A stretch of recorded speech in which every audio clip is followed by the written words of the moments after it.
Aidan, a lot of people are talking about and pointing out your game management at the line of scrimmage, sort of calling out the lines, the blitzes coming and whatnot. It's all out on film. Where does that kind of come from? Is that a part of the game that you enjoy? Definitely. I think it's hard to do, but it's solving problems, and I enjoy trying to solve problems. I think the coaches do a really good job of preparing you for that. I remember even back in OTAs, Bo challenging me with, "Hey, what do you do if it's blitz zero?" And we have a normal run play. Like he probably told me that exact play and that exact run. What would you do against blitz zero back in May when I first got here? And back then I didn't know what the heck he was talking about. But it's cool, to see that it's come full circle, and the coaches trust me, and they've instilled confidence in me and the guys as well. So.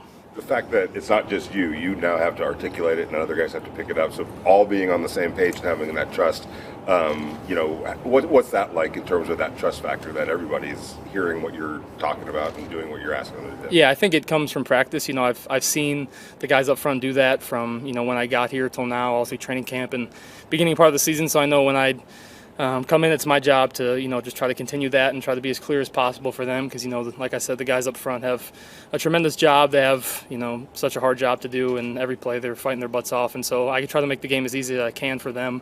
And so it's a whole team effort. It takes everybody being on the same page, and again, that comes a lot from practice and film work. Aidan, you're a guy that you're from my neck of the woods. You were headed to Davenport, and now all of a sudden you're in the NFL and you're a starter in the NFL. I'm curious, has it hit you yet, or that okay, this is my team now? I'm just trying to take it a day at a time. I say often, I think every day has enough of its own to worry about, and I'm trying to execute at practice and make sure I know what I'm doing and make sure I'm just staying up and doing my job. And so I think there's a time to reflect, and I think I definitely want to reflect and be grateful, because I've wished to be here for a long time, but at the same time there's a task at hand you have to execute, and so I'm mostly focusing on that. You made several adjustments and some audibles on Sunday. I'm just curious about your comfort level now with what Bo's doing. Yeah, I think, like I said, Bo does a great job of preparing you for that. I think we knew the Giants were going to give us, different looks, and they're going to throw a few different things at us. And so throughout the week, that's dialogue that we had, and there's even a couple plays that I made checks and we didn't execute. And so, there's always room to improve. There's always things you can work on, and I think that's what we're trying to do. I know you guys got dialed into the Jets starting today, but did you give yourself a chance to watch them a little bit on Monday night? What did you say? Yes, I was definitely watching. They're a great team, great defense. They got playmakers at all three levels, and veteran guys, young guys that are just really dynamic players. And so it's going to take a lot of execution from us. We really got to know what we're doing. They're going to, do what they do, and they're going to do it, with high intensity and try to push us back and create turnovers and things of that nature. So we have to be locked in every play. Every play in the NFL is super important, and I think, throughout practice we have to focus on that and continue that to the game. Your linemen have been joking a lot with you about your age, and Greg Van Roten says, I don't know if you can call him a rookie at that age. Are you enjoying the camaraderie you have with those guys?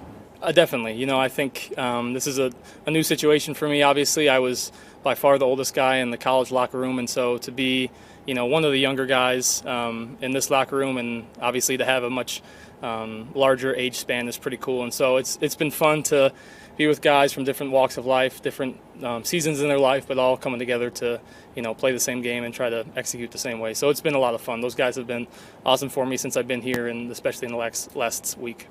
Sure, Josh Jacobs is probably a guy you knew about and watched before you're in the NFL, but now you've been here with him for a few months. What stood out or impressed you the most about working with him?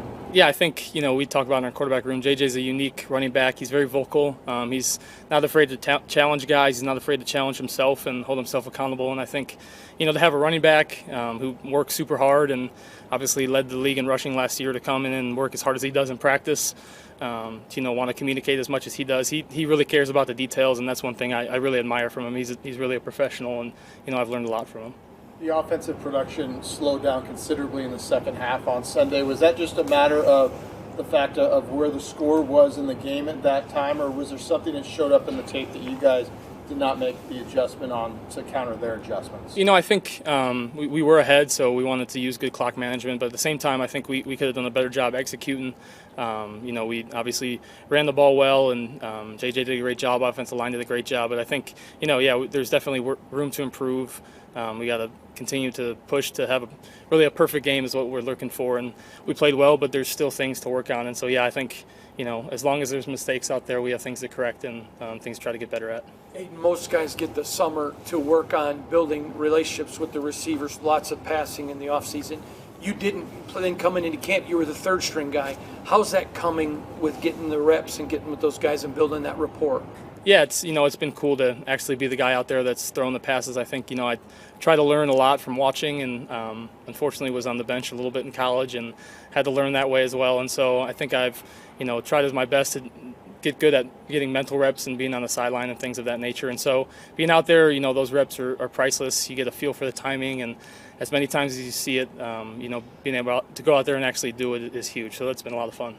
Just one more thing on Josh. I think after the game, AP said that he's kind of the heartbeat of your offense. He thinks everyone takes on a different demeanor when he's running as hard as he can. Did you kind of feel that in the opening drive especially? Definitely. JJ is, like I said, he's a super hard worker. He was, very vocal before the game to the entire offense about what we need to do, what we need to do to execute, and more than just the X and O's, the passion and the energy is going to take. And, he does a lot of times set the tone for us. Like I said, challenges different guys, challenges himself.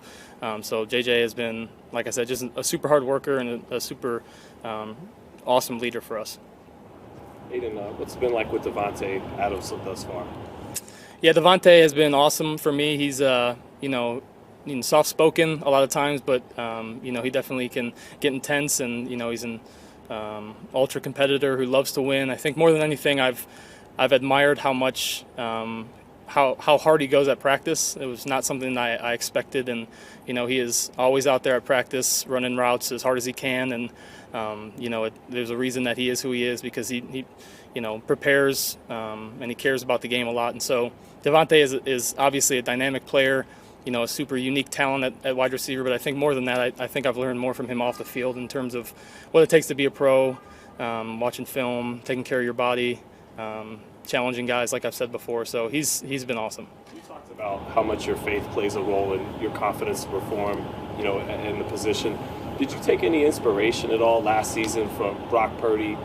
Same faith, unheralded late round guy who had to come in for Jimmy and did his thing. Did you take any inspiration from that? Definitely. Definitely. I think Brock's story is awesome. I think pretty much everybody knows it by now, and he deserves that because it's an awesome story, and he's been vocal about what he believes in, and what gets him through the day, what he enjoys, and what's hard for him. And so I think just being able to hear that from him, and someone who's he played an NFC Championship game, he's had a lot of success even just in his first couple of years. And so yeah, he is definitely an inspiration to me. I look up to him. I got to meet him when we practiced against them in the preseason, and so that was really cool. But he's a great guy. That's good. Thank you, guys. Thanks, Aidan. Yep.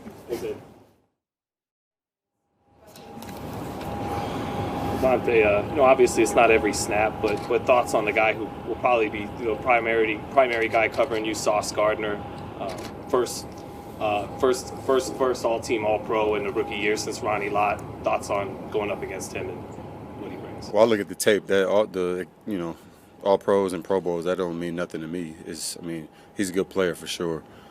He's got a good tape and got a lot of good measurables, and he's deserving of the attention that he's gotten for sure since he's been in the league. But bringing up the first team All Pro and all that, like you got to line it up every snap at the end of the day. So the past accomplishments and stuff don't mean anything, for anybody, but especially in this instance.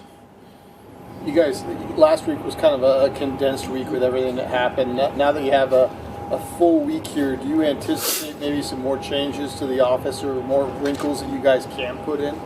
Yeah, we won't change up too much, but obviously you'll watch the tape and then adjust based off who you're playing against and try to put a good plan together to attack them. So I'm sure for the most part, it's about the same anyway. You come in on Wednesday. We came in on Wednesday. We started with the game plan and everything last week, so it's not going to be much different. Antonio talked about playing with emotion not being sustainable going forward. I guess what is sustainable and what are the things you kind of aim to get yourselves ready that is sustainable to win? Well, it's sustainable if you know how to, manage it and use it correctly. But the thing that's sustainable is just our attitude, our energy, and our focus moving forward as a team. And I think, all those pieces are are in place right now. It's just a matter of just keeping that going and keeping everybody positive, in the midst of adversity. Not everything's going to go as smoothly as it did last week. So just understanding that and then doing something about it when you have the opportunity. Aidan said, he's learning how to be a pro quite a bit with you. What do you see from him right now, getting ready for the Jets? I mean, he just continues to show the right way. I mean, he's the way he takes care of his body, his attention to detail. He's here early, he's here late. So it's impressive to see because it's been a lot of things, a lot of distractions in the way, and he's been one of the most focused people probably in this building since the beginning, and just waiting on his opportunity and not preying on anybody's downfall, but just there. In the event that his number gets called, and it has a couple times, and he's answered. So he's got a lot that he's done to feel confident about moving forward. He's got to stay with it. In the locker room after, there was you, Josh, Max giving out game balls in the afternoon. How unique was that for a guy who's been around like you, and just how cool was it? Yeah, it was cool. It was definitely different for me to do that. Done it before with Matt LaFleur, at the beginning of his career with the Packers, but. Being in that situation, obviously it was a lot of energy in that locker room, so it was deserving. It wasn't just a charity thing we were doing. Guys played well, and Aidan stepped up. He took control of the offense, took control of the huddle, and he was locked in all week. And immediately, as soon as he knew he was the guy moving forward, you could see that ownership and that confidence that's in there. And I actually talked to him. We were walking out of the game, or walking out of the locker room together. Heading over to see our families, and I just kind of told him that, man, you got a confidence and a swagger out there that's different. It's not loud, it's not showboating and stuff like that, but it's just a sense of I belong, and he certainly does. So it's good that he's got that. What kind of impact does Max have, not just on the defense, but the entire team from a leadership standpoint? Yeah, from a leadership standpoint, or whatever word that was. I couldn't say it. Yeah, no, he's a great leader, and he's the ultimate lead by example guy. I mean, he does everything the right way as far as his process and the way he goes about just being locked in meetings, verbally speaking to the team, and really in every single way. I mean, he kind of embodies what it means to be a captain, and he pushes me, in times where. I'm on a drought or whatever, and it's kind of hard to get going. Myself, I just go out there sometimes and watch him. And I told him actually today, I'll stand up and watch him on the sideline when they're out there, and it'll give me some juice just seeing how hard he plays, and for him to be as good of a player as he is, and then to have that motor and that type of tenacity and intentionality with what he does. I mean, it's really unheard of. I don't think I've ever seen it. I've seen it from guys like Aaron, but the strain is different for a quarterback than it is for a defensive player, and it's definitely fun to watch. Would you feel like Max getting the team cigars and everything? That's kind of reestablishing what this franchise was about, kind of rebel identity, do your own thing, not as corporate as maybe other teams. And what do you think of all that and the culture of the team? Well, I don't look at what the cigars thing as something that's not as corporate. I mean, it's definitely different in the middle of the season, but at the end of the day, we don't this building and anybody that's dealt with the type of adversity that we have this year and just the ups and downs and all the negative attention and a lot of drama and stuff, they'll never understand why we had that feeling and why it led to cigars being lit in the locker room. Obviously, not everybody agrees with it, but you won't last in this league if you care too much about what other people think and how they feel about what you do. You're not a part of this team. It's going to be hard to understand why it was necessary to happen. We're not going to light up cigars every single week, but based off of the changes that were made and the way that this team rallied together, it was definitely warranted for something like that to happen. And now we just got to make it normal. That way we don't have to light cigars in the locker room after regular season wins. Okay. Yep. Thanks, Davante.